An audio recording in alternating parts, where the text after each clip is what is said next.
Hi, today I want to talk to you again about Aquinas' fourth way, but with a long detour through Aristotle, because at a crucial point in that argument, which, as you recall, we didn't really make a great deal of sense of, he appeals to Aristotle, referring to Metaphysics, Book 2.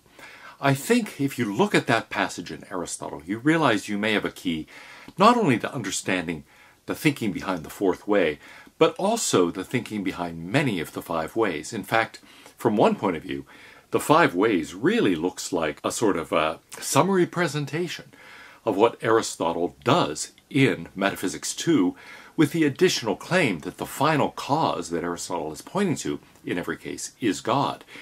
So, from that perspective, it can look like Aquinas is really just giving us a précis of Book 2 of the Metaphysics, and is relying on the argument there. One of the things I want to do is look at Aquinas' commentary on Aristotle's Metaphysics, where he discusses Book 2 in some detail. There he presents a number of different arguments that don't appear in the Summa Theologica, but I think are in the background, are part of his thinking about this. And so we really need to understand the fourth way, and really all the five ways, I think, in combination with what goes on in Metaphysics Book 2. He's relying heavily on Aristotle for the background, and on his interpretation of Aristotle specifically, and the arguments he attributes to Aristotle and develops in the commentary. So today I want to start with Aristotle's Book 2. I want to look at what he does there. And in order to talk about this, I need to mention that it is organized around the four causes, the four kinds of explanation that Aristotle recognizes. I've already talked about those a bit in connection with Paul's argument. In fact, I think Paul is, in a sense, on Mars Hill, relying on Aristotle as well. He, too, from one point of view, is giving us a précis of Aristotle's Book 2 of the Metaphysics, but in a very different way. He's not relying on these arguments against an infinite regress. He is instead adopting a kind of holistic approach and trying to say there's actually another way of accomplishing the goals of Aristotle and really of Aquinas without getting involved in arguments about finite and infinite sequences. But back to Aristotle. Book 2 of the Metaphysics is organized around the four causes. And remember, in Aristotle, if we think of an event as something like this, or a thing as something like this, we can distinguish four kinds of causes. There is the efficient cause, the thing that brings it about. That's cause in the usual sense. Even by the first century, Stoics and Epicureans were primarily thinking of cause in that sense of efficient causation, and we continue to do that today. There are also material causes, the underlying matter of the thing.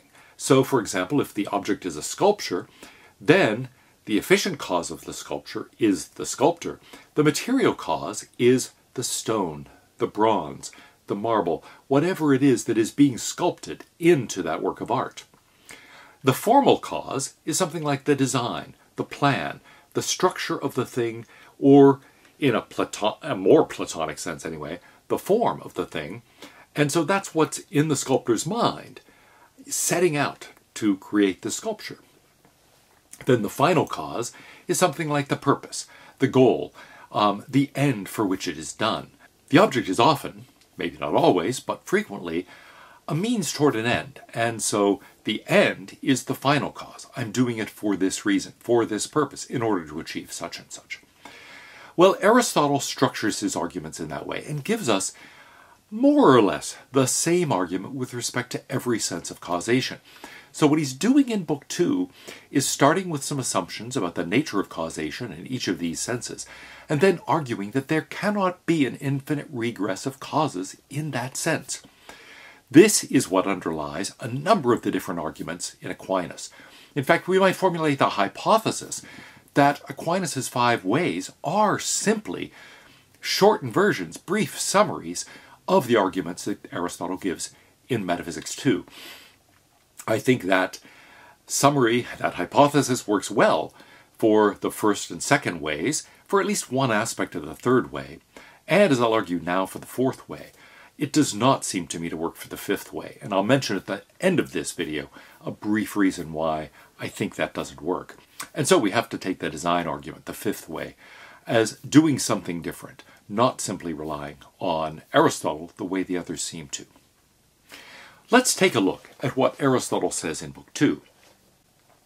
The parallels strike you even before you see the structure of the argument. It's really quite remarkable. Here is a passage, for example, from Aristotle.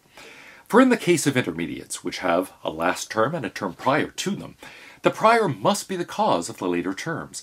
For if we had to say which of the three is the cause, the prior, the intermediate, the last, we should surely say the first, not the last. The final term is the cause of none, nor even the intermediate, for it's the cause only of one, namely the final one. It doesn't make any difference whether there's one intermediate or more, nor whether they're infinite or finite in number. That's going to be crucial to Aquinas' argument. But of series which are infinite in this way, and of the infinite in general, all the parts down to that now present are alike intermediates, so that if there was no first cause, there would be no cause at all. That's Aristotle from the Metaphysics. Now let's take a look at this passage from Aquinas in the second way. Now in efficient causes it is not possible to go on to infinity, because in all efficient causes following in order, the first is the cause of the intermediate cause, and the intermediate is the cause of the ultimate cause, whether the intermediate cause be several or only one. Now to take away the cause is to take away the effect. Therefore, if there be no first cause among efficient causes, there will be no ultimate nor any intermediate cause. It's hard to look at those passages and not see a strong parallel, even in the language being used. So we might think that's what Aquinas is doing, at least in 4 of those 5 ways. He's really giving us a summary of the arguments he's finding in Aristotle's Book 2 of the Metaphysics. I think we can understand more about that argument if we look at his commentary on Book 2 of the Metaphysics. That is to say, Aquinas' commentary, something he wrote independently of the Summa and earlier than the Summa. He goes into much more detail there, and here are a couple of key points he makes. They are in Aristotle, I think, but he's bringing them out because we might be puzzled by this argument and think, wait a minute, I don't understand. If there isn't a first, there couldn't be an intermediate, there couldn't be a last. That seems to beg the question to a lot of people. Why can't this go backwards to infinity? Aristotle and Aquinas are arguing that it cannot. And Aquinas is pointing out that Aristotle's argument for that position, it's not just an intuition. There is an argument, and it's somewhat subtler than it first appears. So here are some of the key points he makes, and that he brings out in the commentary. One of them is this: it makes no difference to the premise given above whether there is only one intermediate or several, because all intermediates are taken together as one, insofar as they have in common the character of an intermediate. Indeed, when I was reconstructing this argument, I was talking about transitive closures. It didn't matter whether there was one thing in between or several things in between. But Aquinas goes on. He says, nor again does it make any difference whether there are a finite or infinite number of intermediates. As long as they have the nature of an intermediate, they can't be a first cause of motion. So, he says, let that even be an infinite series in between.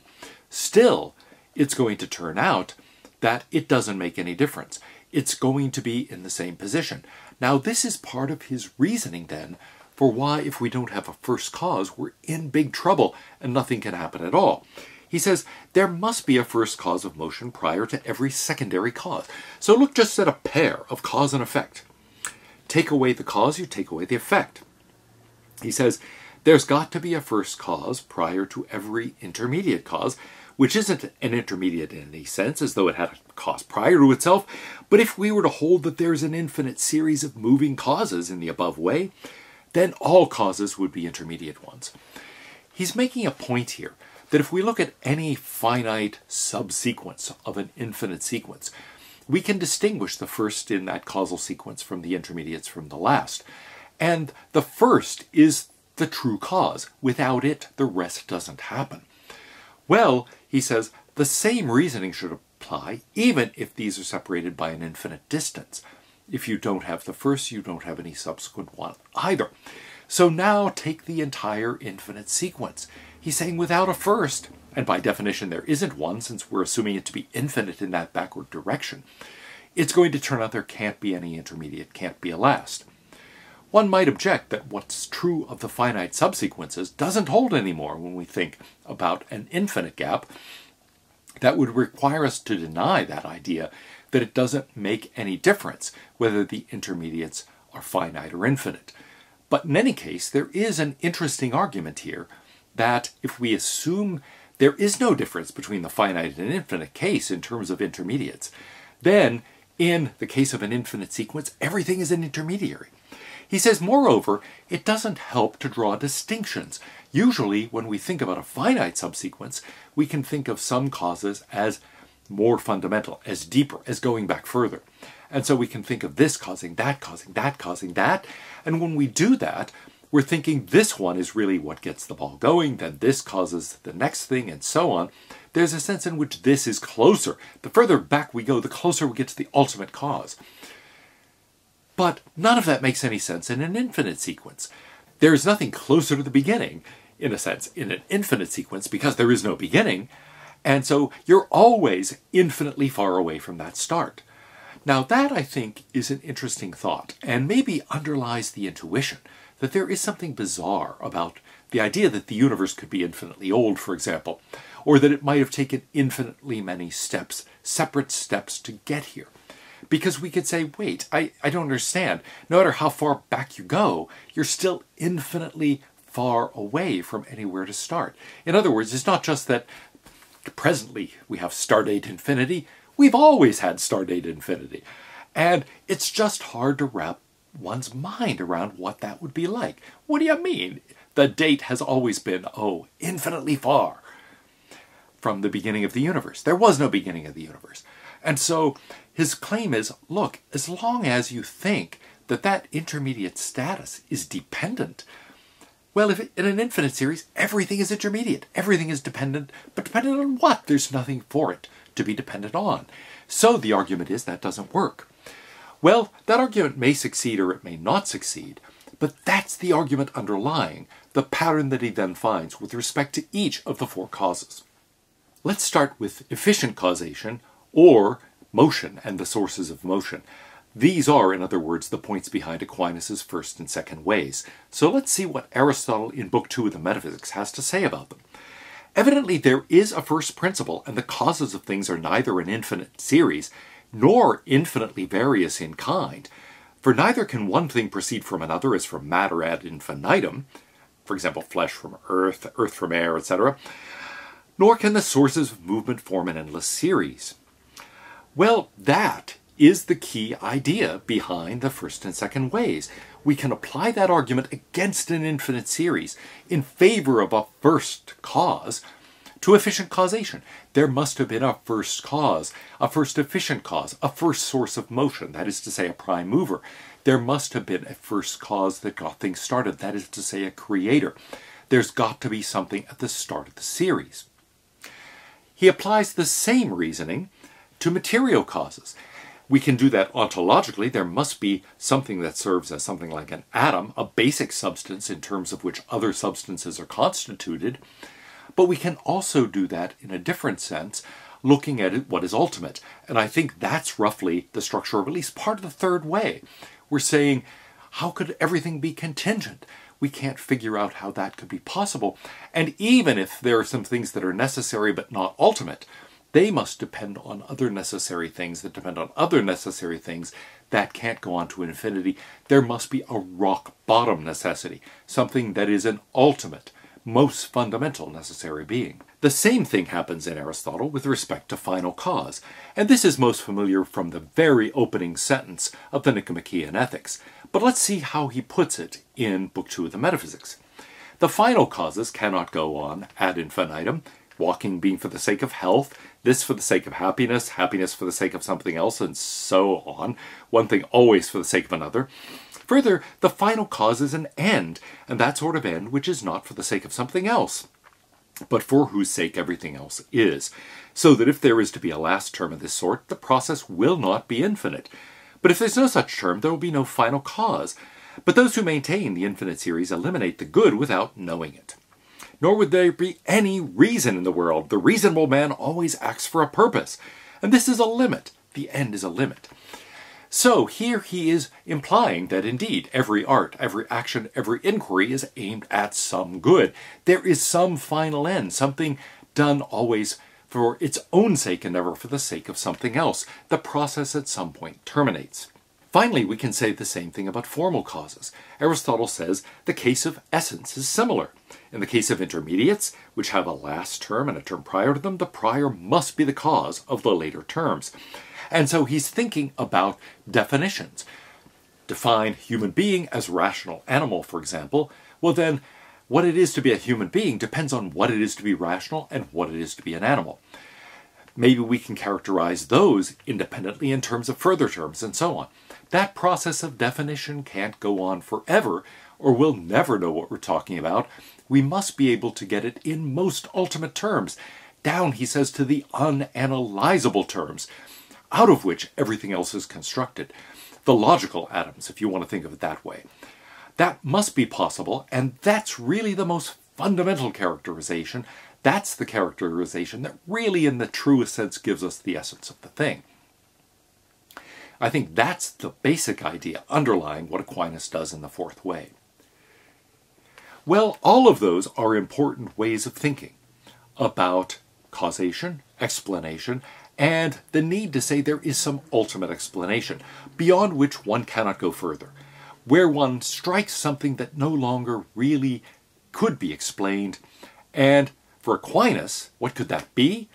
It has to be God. It has to be a being that is entirely self-sufficient, that is not in need of anything, that doesn't depend on anything, not only depend in the sense of efficient causation, needing a creator, but also doesn't depend on a purpose external to itself, doesn't depend on a material or a formal cause external to itself.